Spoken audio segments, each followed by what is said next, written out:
ये लीजिए पुष्पा जी, ये चाय पकौड़ों की पार्टी तो फेल हो गई। ये मोहल्ले वाले तो मान ही नहीं रहे। अगर मोहल्ले वाले नहीं मानेंगे तो फिर शादी। तो शादी हमारी बेटी की है, मोहल्ले वालों की नहीं। जिसे मुंह सड़ाना है सड़ाए, जिसे शादी में आना आए और जिसे नहीं आना है दफा हो जाए, मुझे कोई फर्क नहीं पड़ता है। पुष्पा जी मुझे पता है ये अभी आप गुस्से में कह रही हैं। कल जब शादी में कोई नहीं आएगा तो सबसे ज्यादा दुख आपको होगा। पुष्पा जी ये मोहल्ले वाले सिर्फ पड़ोसियों की भीड़ नहीं है, ये हमारा परिवार है और परिवार में कभी न कभी अनबन होती है। तो इसका मतलब ये है क्या कि रिश्ता ही तोड़ दिया जाए? ऐसे वक्त लोग एक दूसरे को समझाते हैं, मनाते हैं और फिर शुभ काम के लिए आगे बढ़ते हैं। तो फिर हम क्या करें? अभी इतनी कोशिश तो की लेकिन सब बेकार हो गए ना। माना कि काम थोड़ा मुश्किल है, इसीलिए तो मेहनत लगेगी ना। एक बात तो हमें माननी पड़ेगी पुष्पा जी कि अनु और आर्या सर की शादी आम नहीं है। अनु और आर्या सर की उम्र में बहुत फर्क है और ये लोगों को समझाने, गले उतारने में टाइम लगेगा। हाँ, आप सही कह रहे हैं। अब आप ही को ले लो। आप भी कहाँ आसानी से माने थे। आर्या सर को आपको मनाने के लिए कितने पापड़ बेलने पड़े थे। पुष्पा जी हर बार घूम फिर कर मुझ पर आना जरूरी है क्या? क्योंकि आपकी कहानी से ही मुझे हिम्मत मिलती है और उम्मीद जगती है। जिस तरह आपने लाख ना नुकुर नखरे किए, उसके बाद धीरे धीरे आप मान गए, बिल्कुल वैसे ही मोहल्ले वाले भी धीरे धीरे मान ही जाएंगे। लेकिन सबसे पहले ना मुझे अपनी दोस्त रजनी को मनाना होगा। रजनी सिर्फ मेरी दोस्त ही नहीं, मेरी ताकत भी है। और एक बार रजनी मान गई ना तो पूरे मोहल्ले वाले को मैं मना लूंगी। तो पुष्पा जी माता रानी से प्रार्थना कीजिए कि रजनी मान जाए और बाकी लोग भी।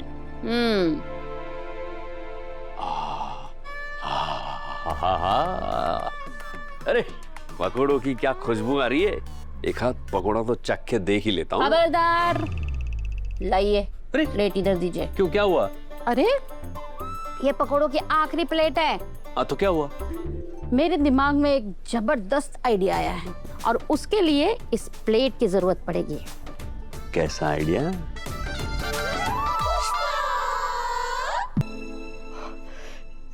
जोर से बुआ ने हाथ मरोड़ दिया मेरा। सोचा था पुष्पा आंटी के हाथ के बने पकोड़े खाऊंगा, पर बुआ के हाथ से मार खा लिया मैंने।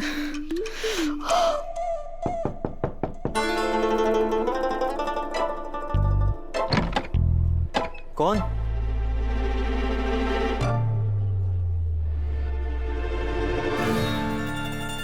पकोड़े?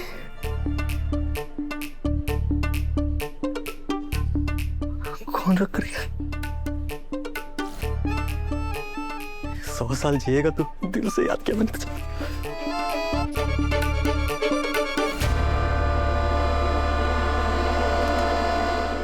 चल विपिन, कोई देखे उससे पहले सारे खत्म कर दे।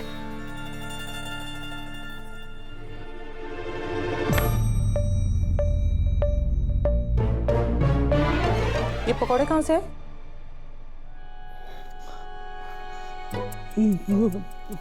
पता नहीं बुआ, दरवाजे के बाहर रखा गया था। कौन? पकौड़े कौन लाए मम्मी? वही पूछ रही हूँ इससे। मम्मी खुशबू से पता चल रहा है पुष्पा आंटी नहीं बनाए। मैं तो खाऊंगी। रुक, ये पकौड़े के चक्कर में इसकी पिटाई हुई है। तुझे भी खानी है? नहीं। रख, ये ले वापस दे। क्या शक्ल क्या बना रहा है? जा वापस दे। क्या? वाह मम्मी, वैसे तो आप हम दोनों को सिखाते रहते हो अन्न का अपमान नहीं करना चाहिए। अब ये पकोड़े वापस जाएंगे तो अन्न का अपमान नहीं होगा? हाँ, अन्न के लिए तो आम आदमी मेहनत कर रहा है, अपमान हो जाएगा अन्न का, पाप लगेगा ना। ठीक है, तो रख लो। चल विपिन खाते हैं। आजा। आओ पुष्पा आंटी, क्या पकौड़े बनाए हैं आपने? आपके हाथों का ना जवाब नहीं। और ये दूध की गाढ़ी कड़क चाय, मजा आ गया।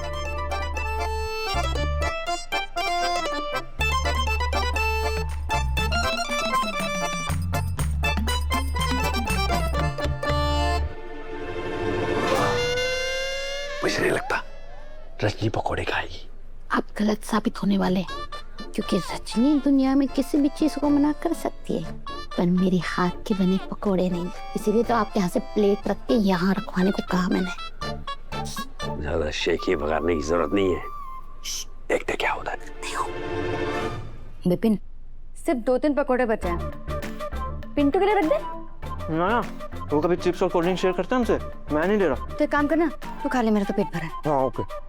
रुक।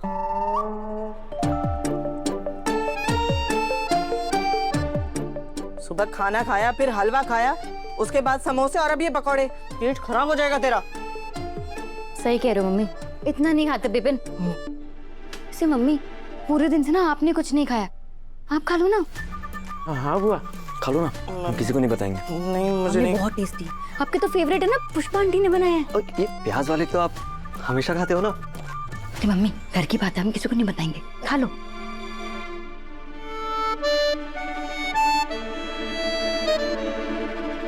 नहीं खाने बुआ मुझे। नहीं।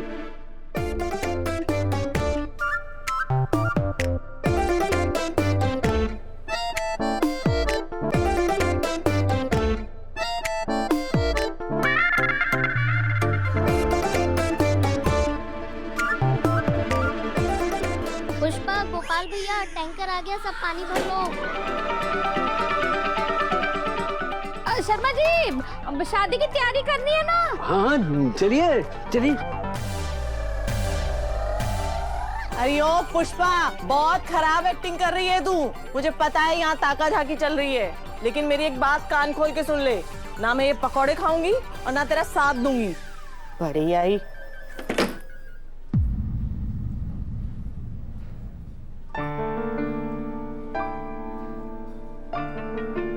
पाँच घंटे हो गए हैं, अनु हिली नहीं है। इसे देखकर ना मुझे स्ट्रेस हो रहा है। इसे जाने के लिए कहता हूँ।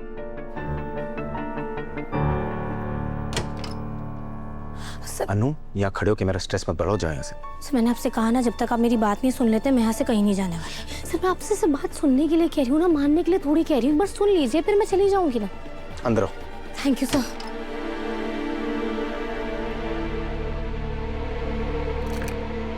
बैठो। जी सर। बताओ क्या कहना है? सर कहना नहीं, मैं आपसे पूछना चाहती हूँ कि आप क्यों मेरे और आर्य सर के रिश्ते के लिए तैयार नहीं है। मैं तुम्हें क्यों बताऊं? सर आप नहीं बताएंगे तो मुझे वजह पता नहीं चलेगी, और वजह पता नहीं चलेगी तो मैं आपको मनाने के लिए एफर्ट्स कैसे लगाऊंगी। अनु, तुम कितनी भी कोशिश कर लो, मैं इस शादी के लिए नहीं मानने वाला। सर वही तो मैं आपसे जानना चाहती हूँ ना कि क्यों, ऐसी क्या वजह है। क्योंकि हमारे और तुम्हारे बीच में बहुत सारे फर्क हैं, और सबसे बड़ा फर्क है स्टेटस का, क्लास का। मतलब हम कोई छोटे मोटे लोग नहीं, we are Vardhans. We belong to a high society.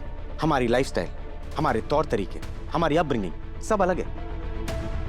हमारे घर का एक क्लास है, एक रूटीन है, कुछ एक्सपेक्टेशंस है, और वहां हर चीज एक सर्टेन स्टैंडर्ड से होती है, और तुम उस स्टैंडर्ड में फिट नहीं होती हो।